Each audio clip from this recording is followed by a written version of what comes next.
That's a fun way to start a Wednesday, talking to Mr. Wes Wilson. Um, so you only get like a very small amount of time for these, but I was like, yeah, I want to talk to him. But I think, like I said, he will come back after this season and we'll be able to talk at length. And there was a couple of things that I had to cut out of that interview per the client. So there was Man, I'll tell you guys at another point, but it was pretty funny. So I wanted to talk about big news in TV. We got the official announcement that Love Island USA season 7 is coming back to Peacock on June 3rd.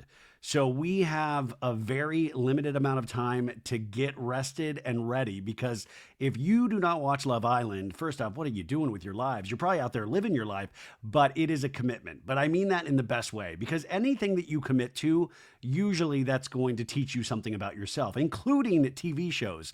Now, Love Island airs 6 nights a week. They usually take Wednesday nights off, and it's a full hour of television where you get to see these, men, these young men and women.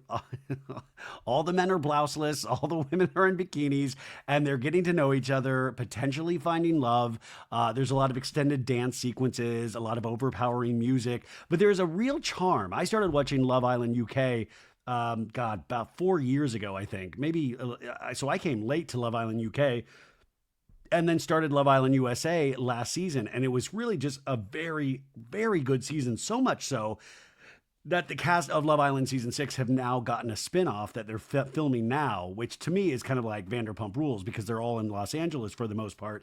And they were that good of a cast that I think the continuing adventures of that cast, I'm definitely interested in watching what that looks like. But yeah, this will be every night, 6 nights a week. Ariana Madix is triumphantly returning to host this. They released the first teaser. No footage was actually shot because remember, this is done like on the fly. This is done like the day before. You see it that night. It's all these like editing teams. Like everybody works at such a frenetic pace on that show to deliver this show every night and putting storylines together. I mean, it really is kind of this wonder to behold in terms of television production. But finally, it took off in the US, and I can't wait to see if it's the same reaction this season. And it all depends on casting, right? That's what I was talking about on Monday's episode.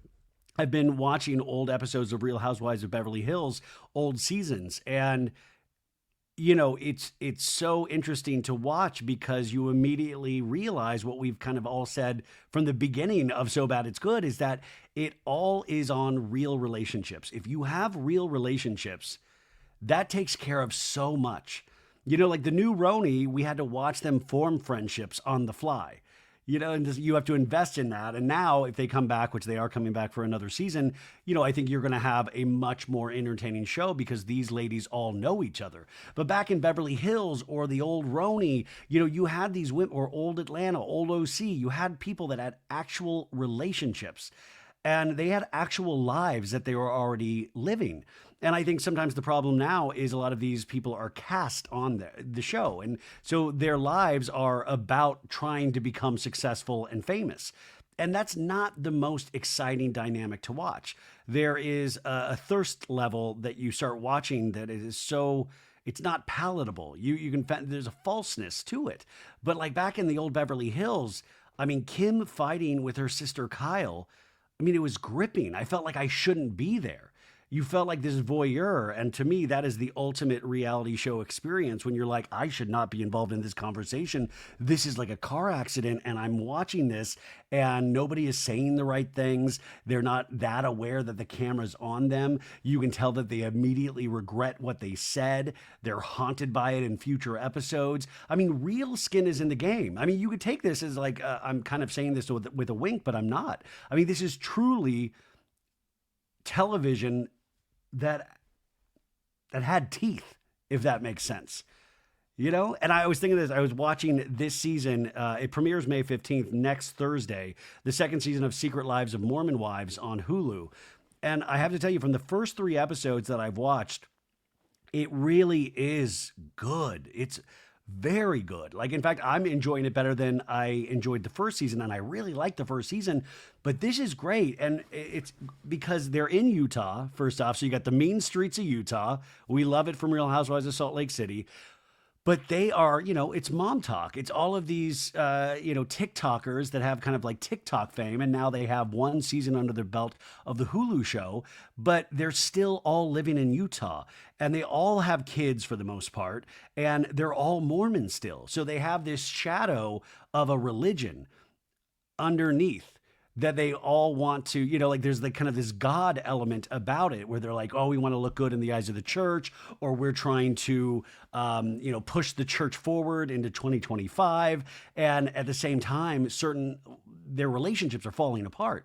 You see, I mean, this Taylor Frankie Paul, she seems like she is on her last, she just seems like she's about to break apart at any second.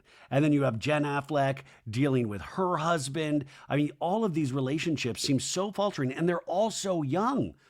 Because you realize in Utah, it's almost prioritized for you to get married young in the temple, to have kids immediately. And that is so hard. And I can only say that from the perspective of an older person now, is that when you're young, you think you're going to live forever, but you also think you're an adult. And you don't realize that you're not an adult until you're an actual adult years and years later, when you're like, oh my God, I was just a baby. Oh, I was just a child. So you're watching this going, oh my God, they're just babies and they're raising babies. But it is so gripping. And I found it so good. And it's like, you can tell these real relationships are there. Everybody is ready to go. Like there's anger that, they don't even know enough to hide it from the cameras, if that makes sense. Like it is so on the surface that they are just ready to go, ready to fight, and they mean it. You can always tell when somebody means something, and you can always tell when somebody's aware of the camera and when they're not aware of the camera. And that's why, even compared to this season of Vanderpump Villa, which is good, but it's nothing like Secret Lives of Mormon Wives. It's nothing. I think this show, and who knows, maybe it completely falls off after the third episode, but I don't think so because I know they're already filming the third season. So I am so excited for you guys to see this, and I'm so excited to watch the remainder of these episodes because that's what it is. I think it's like, especially somebody doing what I do now, I watch so much television and so much reality television and so much Bravo that you're just like, you kind of just like, yep, that's that episode and that's that episode. And then you'll go back and watch something that really like floored you and it reminds you of why you fell in love with the genre to begin with. But my question is, how do we get back to that place? Because half of it is lightning in a bottle, which is casting. And it's right place, right time. Because you could have the best, like you could have the biggest, longest relationships and friendships ever, but it's got to be at the right time. You've got to choose that moment when somebody's life is on the precipice of falling apart. Not necessarily falling apart, but you know what I mean. There's got to be things and there's got to be secrets. And I was thinking about Kim Richards because, Kyle revealed this secret at the end of season 1 of Real Housewives of Beverly Hills that her sister was an alcoholic, and she screamed it at her. And revealed this secret that Kim was trying to hide. And you see in the second season, Kim trying to hide this secret, and it keeps kind of rearing its ugly head, and the behavior is off the charts. You can completely see that she has an issue, but she's trying to hide it. And so even the things that we complain about now existed back then, but it's just that there were more real relationships. And also, I don't think the star level is at where it's at now. Like Kyle Richards now was not Kyle Richards from 2012. She's used to a certain level of this game. And I find it very interesting is that she was revealing family secrets back then, but now she doesn't want to. Now, she'll reveal a little bit. She'll give you a little taste, but she's like only going to go to a certain point. And my question is, what do you, we tune in for stars, right? We tune in for people that we genuinely like as characters. But what do you guys tune in? Do you tune in for relationships? Do you tune in for star power? Do you tune in for just disaster scenarios? And that's what I keep thinking is if you're running this show, how do you play it? Because you can play it safe and you can keep this entire cast because it gets really good ratings, gets really decent ratings, especially in this era of streaming. Or do you try to not start from scratch, but start rethinking things and not breaking the mold, but rejiggering things and finding relationships and natural relationships that you can put a camera on them and half of the work is already done because the audience will understand that we're seeing something real.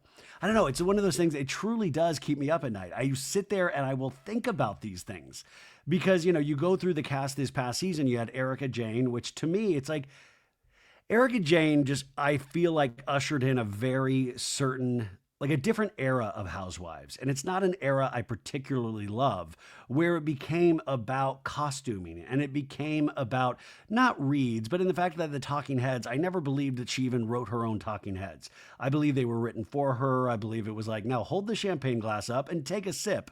That's a serve. I felt it was very directed. And I don't mean by production, but I mean like probably like Mikey Minden or something. There was an air of falseness to Erica Jane the whole time, which by the way would make sense because here is somebody that came from very humble beginnings. So she's almost putting on these airs of like, I want to be wealthy. I aspire to be this. And she was able to find a way to do it. But there was also like a falseness about it because she wanted so much of it that it was almost déclassé. It was like, oh, new money, if that makes sense. It was just, it never rang true to me, but I do know people that swear by Erica Jane. That's the other great thing about reality television. Everybody on reality television will have a fandom. There's not, I think, one person that's just completely written off.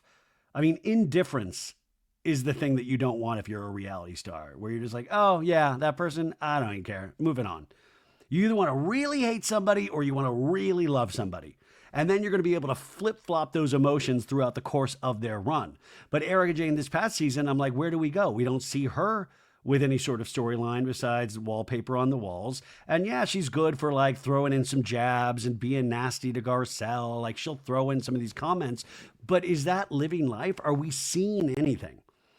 And I'm just saying, if you go back to that second season, you're watching real conversations, insane conversations, which by the way, Sutton Strack was on Jeff Lewis Live today. And I knew about this last week, but Sutton and Avi, her house manager, have parted ways.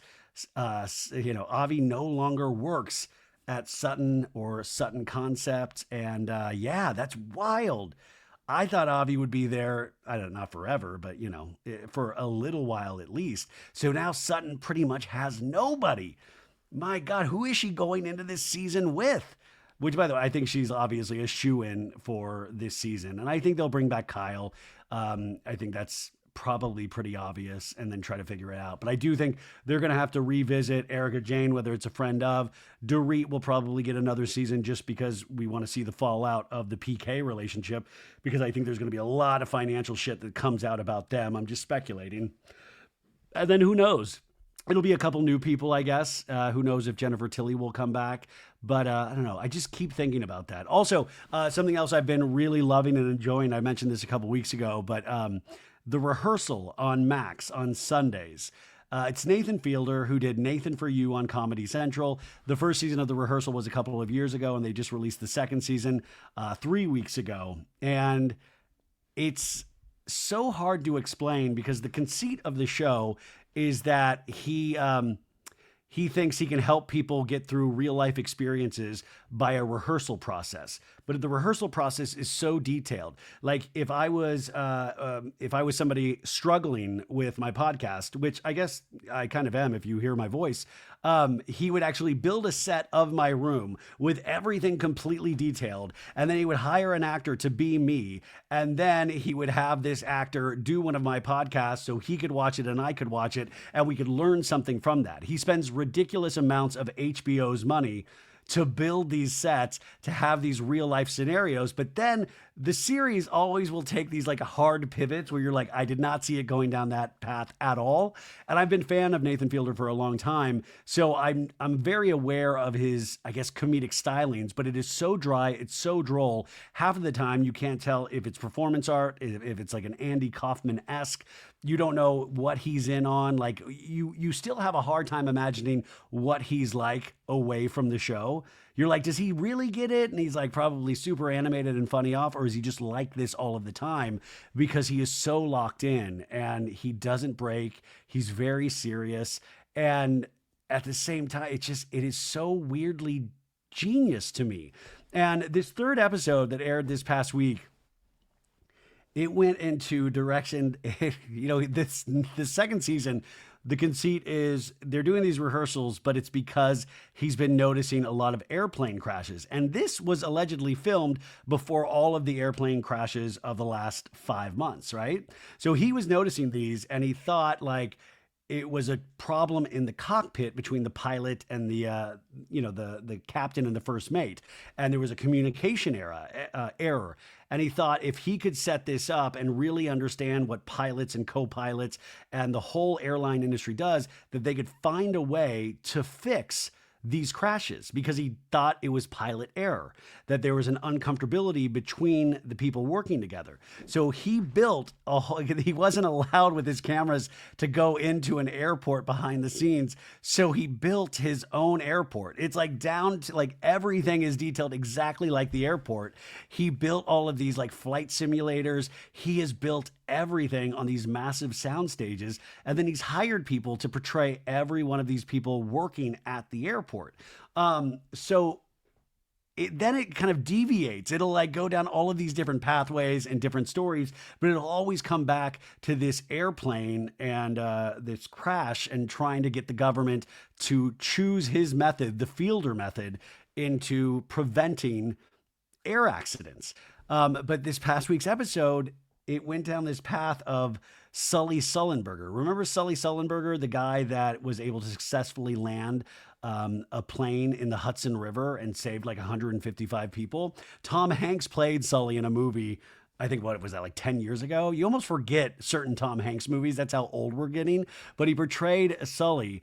And Nathan Fielder brought up Sully because this is a pilot that made a heroic decision that actually saved lives, which is what he is trying to do with his project. So he starts studying the life of Sully, and he reads Sully's autobiography. And it is so insane because he's like tearing out pages and he's highlighting things. And he notices that Sully, at a certain point, got his first iPod, and he starts writing about it in his autobiography. And he actually, in the autobiography, this is actually true, he talks about the music that he was really enjoying. And one of them was Evanescence. Remember that Evanescence whole period of time? I can't break free. Da, da, da, da, da, da, da, da, save me. I can't hit those higher notes anymore. But he brought up the band Evanescence, so Nathan Fielder starts listening to Evanescence, but he does it. He gets made up as Sully Sullenberger, and he lives Sully's life. He does Sully as a baby, and he's on like these gigantic sets. Guys, I can't even explain it because you already think I'm crazy, and you'll think I'm crazier if I try to explain. But he tries to live Sully's whole life about what led up to that moment when he saved people and landed safely in the Hudson. And the iPod thing, they even show like the first time he got the iPod in the airport, and Nathan reenacts that scene, and he's trying to really live these experiences.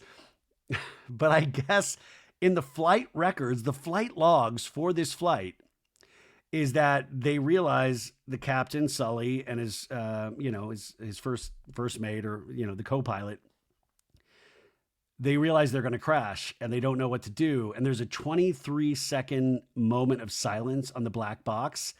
And then it picks back up with Sully going like, prepare for landing. And they land safely in the Hudson. And he theorizes that Sully Sullenberger had his iPod with him, and that the chorus of Save Me from Evanescence is exactly 23 seconds in length. And the lyrics are like, save me, break me, dun, dun, I can't break free, dun, dun, dun, save me from myself. I'm not hitting the tune, but you know what I'm saying. And they do this montage of Nathan Fielder as Sully, listening to this song. But he theorizes that Sully quietly grabbed his iPod and then listened to this 23-second chorus of this Evanescence song.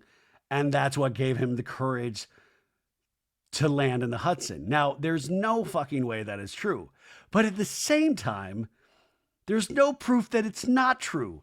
It is so weirdly thought out that it's hysterically funny and also just scary as hell because you're like, how does a human mind work like this? I love this man so much. I hope I did some sort of justice explaining it, but it's a really hard show to explain.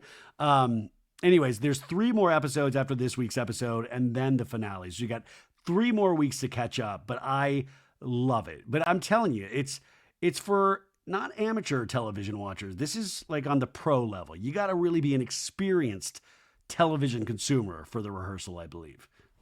Okay, and finally today, we're doing the Bailey Mail, which is the Daily Mail. I'm just reading Daily Mail entertainment headlines, and we just call it the Bailey Mail for shits and giggles, okay? Now, pop culture, we talk about the term pop culture. It is one of the most overused phrases. Even when I started this show, it was pretty used, but now it's used so much. And I'm so proud of the term pop culture. It is wild. So let's just kind of break down what pop culture means. Pop culture is short for popular culture. It is the cultural activities, practices, and beliefs of the masses and often targeted at youths, even though I think I and a lot of us are proof that that is not exactly true within a society. So pop culture is the opposite of alternative culture or subculture, which is of course, culture that is practiced by like pockets of people, but hasn't quite broken through yet to the masses. Occasionally, elements of subculture break through and they'll briefly become popular culture, such as like the rise of pop punk bands in the late 1990s or boy bands at certain pockets of time will really break through like Backstreet Boys in NSYNC era, right? But then 10 years before that, you had New Kids on the Block, and before that, you had New Edition, right? So you have these little pockets that break out from subculture into pop culture. So that is really what we talk about. Now, I think I would love to just almost even go mainly subculture nowadays because as Sam Sanders, the amazing podcaster and writer says, is that the monoculture is pretty much dead and gone for the most part. Monoculture is when we as a society are all focused on one thing. It breaks through all of the barriers that normal pop culture, like it becomes national news. And there are little glimpses of things that, are monoculture. Like, I mean, maybe the movie Wicked to a degree, but like back in the day when everybody was watching everybody was watching Friends on Thursday night. Everything is now so segmented. Everything is like, well, 3 million viewers here as opposed to 32 million viewers 20 years ago. We all have these little different pockets of things that are made specifically for us. So it's like those things that kind of break through. Like Scandival almost became monoculture in a sense, right? Or even Lively and Baldoni, it broke from normal pop culture and became monoculture in a sense that everybody for a period of time was talking about Lively and Baldoni. And you sometimes miss monoculture. You sometimes miss the fact that if I was talking about, I don't know, say the movie Jurassic Park, was that 1995? 1995, that movie? But I remember as a kid, everybody had seen Jurassic Park. Everybody had seen Jurassic Park. So if you talked about it, even if it was an adult, even if it was a kid, you knew what that person was talking about. But now I just talked about the rehearsal, which a very small segment of the population knows anything about. It is probably pretty foreign to most people. And there is that pride in that, right? Because when we were kids, that's what I took pride in, is having something just for myself. I loved monoculture, but I also loved those little things that you actually could it was like a little treasure that only you had access to. It was like when your friends, I remember my friends Zach and Josh Bays in Olathe, Kansas, they turned me on to the band REM with Michael Stipe and Peter Buck and Mike Mills, one of my favorite bands of all time. But they gave me a cassette of one of REM's earlier albums. And I was a kid growing up in Kansas. I had never heard music like this before because I had only heard what my parents were playing. And that was like Michael Bolton and Kenny G. And so it blew my ever-loving mind. And not a lot of the other kids were listening to REM. It was pre-Losing My Religion, their big breakout smash hit from the album Out of Time. So you felt like you were you had discovered something. And it almost didn't matter that anybody else liked it because you liked it so much. But there is a safety in monoculture. There is a safety, but like subculture is sometimes where it's really at. Anyway, sorry to kind of go off about that, but it is something that really truly fascinates me. And I think as we have this device in our hands 24/7, is what is something, these devices are made so that we can all grow closer to each other. Social media was made so we could share things with people that we know and family members. And in a lot of ways, this isn't a deep thought, it's isolated us now more than ever before. We have things like this where I get to talk to you guys every day. I was out with Emily on that fan social this past weekend, and I had never met her before, but she had listened to so many of So Bad It's Good shows. But we had like the most fantastic conversation because we already had this kind of shorthand language of pop culture. It was something so easy to have a conversation that it was just felt like old friends that we had known each other for years. And that's where it does, like, these things do help. It kind of helps bridge that gap, and you actually do form kind of these relationships that sometimes takes years or decades to form just because of the shows that you like or things that actually excite you. And that's what it's about in life, is that what I realize, or what I'm trying to make myself realize more and more, is that it's these experiences. It's not necessarily laying in your bed and who watches the most TV, even though I feel like I could win at some point. But it's about going out there and having real life experiences and not being scared to have those, is to kind of fill up your cup so you can actually go and watch these shows and remember, wait a sec, that's not real life because I actually live a real life. My God, I am just on my soapbox today. Okay, let's get to some silly pop culture stories here. Okay, where do we begin? Let's begin with Hilaria Baldwin, Alec Baldwin's wife. The Daily Mail's headline says Alec Baldwin's wife, Hilaria, now claims her fluctuating Spanish accent is due to a medical condition. She is now pivoted. She said, remember, she's Hillary from Boston, but she was Hilaria from Spain. And then it was found out that she grew up in Boston. As she said, no, I just always had a great appreciation of Spain, and my family is going to live there eventually, so that's why I sound like this. But now she has explained that it is due to ADHD and dyslexia. The 41-year-old model admitted that her brain just works differently in her new memoir, Manual Not Included. That's right.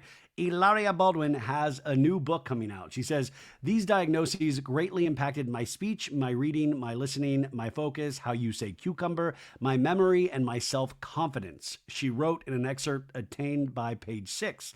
In the new memoir, she also addressed the drama surrounding how she identifies as Spanish, even though she was born and raised in Boston. The yoga instructor, who also wrote about rocky times in her marriage to actor Alec Baldwin, attributed her accent to being neurodivergent. She referenced in 2015 her 2015 appearance on the Today Show, in which she seemed to forget how to say cucumber in English and blamed her, quote, processing differences. She said she did not discuss any of this publicly until her book. Quote, I have a brain that is one part English and one part Spanish, 7 dollops of mom brain, and a heavy pour of distraction. Man, that is only something that you'd read in a book. If only you knew how loud it is in my brain at any given moment, she continued. I just existed in a land where sometimes I spoke one language and sometimes I spoke another. Sometimes I mixed them and got mixed up, and I never talked about my processing differences. She later added about how her brain works differently, writing, I can really succeed in the right environments and tasks. I mean, that's true of all of us. Oh my God. Are you kidding me? Like, in certain things, I really come alive. And in certain, what are you kidding me? Anyways, at the time, she responded to the controversies by saying she was a different kind of Bostonian because she had spent some of her childhood in Spain. Her parents only moved to Mallorca from Boston in 2011 when she was 27 years old. She spent some of her childhood. Listen, maybe she was one of those kids that lived with her parents till she was 30. Who knows? Reflecting on the controversy around her persona, she claims the drama on a coordinated mob who are taking her voice.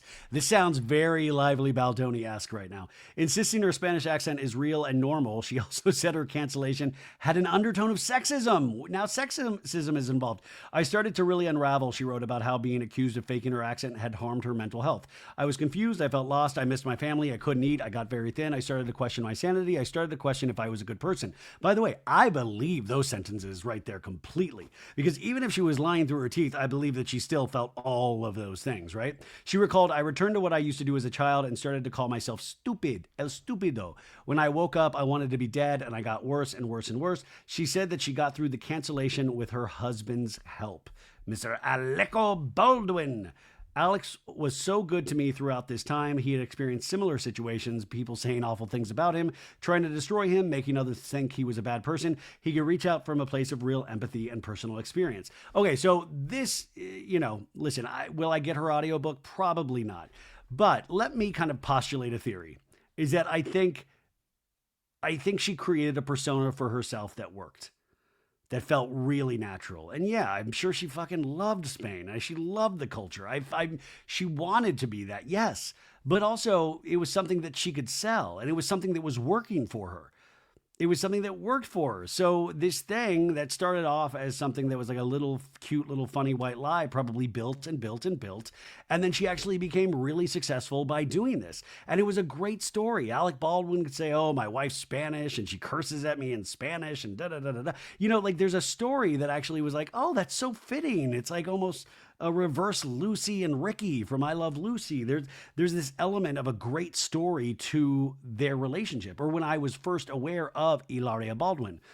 And I think these things catch up to you. And I do not doubt that it made her feel all of these things, because I think you do these things and then you're like, what the fuck was I thinking? But everything was going so good for her. But what I hate is, obviously, she's never going to come out and just say, listen, it's what I wanted to be true. It was working for me. I got way overblown. I took it way too far. And instead, now she's blaming neurodivergence, which, by the way, a lot of us have elements of these types of things. But I also think it does a lot of harm to blame things on things that don't necessarily exist. I watched the Baldwin's reality show on TLC.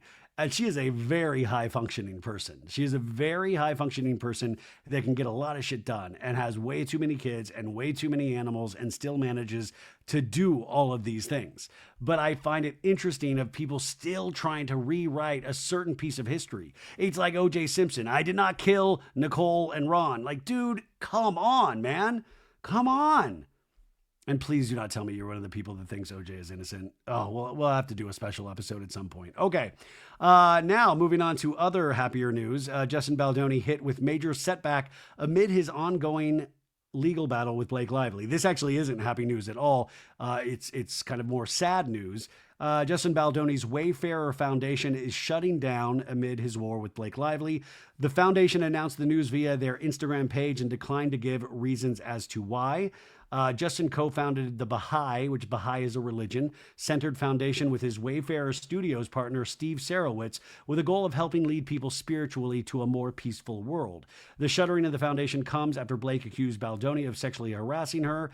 So they're not giving a reason why this foundation shut down, but I think obviously there's some obvious reasons. There's probably such a spotlight on Justin, Wayfarer, and this whole story that it is very probably hard to do any sort of good right now. Now, there's a part of my mind that almost thinks like, if you shut this down, can you use this in the court case of like, Blake Lively led us to having to shut down something that actually did good for people, right? The post was shared on Friday, and Steve Sarowitz pinned a statement titled Foundation Update. He wrote, over the past 4 years, Wayfarer Foundation has supported dozens of grantee partners in fulfilling their missions. I am so incredibly proud of the impact this organization has made and deeply grateful for our staff, board, donors, and partners. They're going to continue to honor grant commitments as we carefully wind down operations over the next several weeks. So I'm sure we'll find out more. I mean, the Baldoni Lively thing is still there, you guys. Nothing has happened. There has been no settlement made. There has been a little bit of a quiet respite as Blake promoted A Simple Favor 2, her new movie on Amazon Prime. But that's all it is. It's going to be back in full force, I would imagine, within the next couple of weeks. Okay, moving on to billionaire wedding news. So, Lauren Sanchez and Amazon founder Jeff Bezos, they are getting married in Venice, Italy, in June. So, the wedding of the century is coming up in June. I have not gotten my invitation yet. And my God, I'm going to be waiting for it because two of my favorite musical artists are going to be performing at this wedding. Now, the top talent on the stage at the nuptials will be none other than Lady Gaga and Elton John. So Gaga and Elton are obviously friends. They've been friends for a long time. So they say it's going to be a mini vacation for these besties. It is not known what songs they will perform, but the insider said it would be several well-known tunes and would likely include a duet. Oh my God, I hope Elton John sings my favorite Elton John song. And that was in the 80s when he did all those Diet Coke commercials. And he'd be like, Diet Coke, Diet Coke. Seared into my brain, that Diet Coke commercial with Elton John. Um, I'm curious. I mean, listen, they're not doing this for free. It's not like Lady Gaga's like, just give me Amazon Prime for free for the rest of my life. They are probably getting millions of dollars for this. It's going to be a 3-day. What if this is the thing that finally sinks Venice, Italy? Like just completely sinks it. The 3-day celebration will reportedly take place between June 24th and 26th, which is when Gaga has a break in her tour schedule. Oh my God, this is so exciting. One of the baddies, this awesome girl reached out. I don't want to give her name if it's not cool, but she's invited me to go to her box in San Francisco to see Lady Gaga in July. Can you believe that? I get to go see Lady Gaga in San Francisco. Oh my God, I'm so flipping excited. That just happened yesterday and I couldn't believe it. I am so excited and so thankful. I cannot wait to see Lady Gaga. Anyways, there's going to be 200 people at the wedding of the year. We have Katy Perry, Kim Kardashian, Oprah, Barbara Streisand, Leonardo DiCaprio. The mayor of Venice, Luigi Brugnaro, confirmed all of this in a statement. Should the mayor of Venice be confirming these things? They pointed out the wedding will not take place on Jeff's yacht. Bezos owns a $500 million yacht named Kourou. That's where he popped the question to Lauren Sanchez. This is going to be interesting. This is going to be a wild wedding. This is the shit we stream all these court cases. They should stream this wedding. They should make this like on Amazon Prime. Jeff Bezos should stream this wedding. I don't know. It's like, yeah. You know what was so cool? Jeff Bezos' first wife, what's her name? Mackenzie, how she got billions of dollars in the divorce settlement and like gave the majority of her money to like charity. That's amazing. I would like to celebrate her today. That is an amazing woman. And then finally today, we talked about the Diddy trial. The first day of jury selection was yesterday. We had the second day today on Tuesday. And the defense team and federal prosecutors are adding 16 more potential jurors to the jury pool. After 2 days of jury selection, there are now a total of 35 people in the jury pool to choose from. Today's selections break down like this: 5 white men, 4 black men, 3 black women, 2 white women, 1 Latino man, and 1 woman whose ethnicity isn't clear, TMZ is reporting. Perhaps the most interesting selection among that group was a man who told the judge he had seen the hotel surveillance video of Diddy attacking Cassie. He said Diddy looked, quote, angry and hostile and entitled during the brutal scene. So that person has actually been selected, which is very interesting. Very interesting. So that's the other thing that I found really curious in this whole thing was that Diddy has a slew of lawyers and many female lawyers on his team. And one of his lawyers is Teny Garagos, Teny, Teny Garagos. And I was like, that name sounds really familiar. And as it should, she is the daughter of Mark Garagos. Mark Garagos of the Reality Reckoning fame. I mean, this Garagos, his brother was representing Tom Sandoval last year and got fired from that. But Mark Garagos and Brian Friedman, they're partners, and Brian Friedman is on the Justin Baldoni side of the Lively Baldoni. But Teny Garagos is one of Diddy's lawyers. Blows my mind. This Garagos family is just full of lawyers. My God. Anyway, so tonight, folks, we have an all new episode of Summer House on So Bad It's Good on Thursday. We'll have a whole Valley recap. And then Friday, like I said, we'll do the Summer House recap. Over on the Patreon, we're going to do the Valley after show. So that'll be on the Patreon in the next couple of days. And that is it for today, folks. This is a little bit of an odds and ends episode, but I'm so glad you're here. I hope you had a great day, and I will talk to you on Thursday. Bye.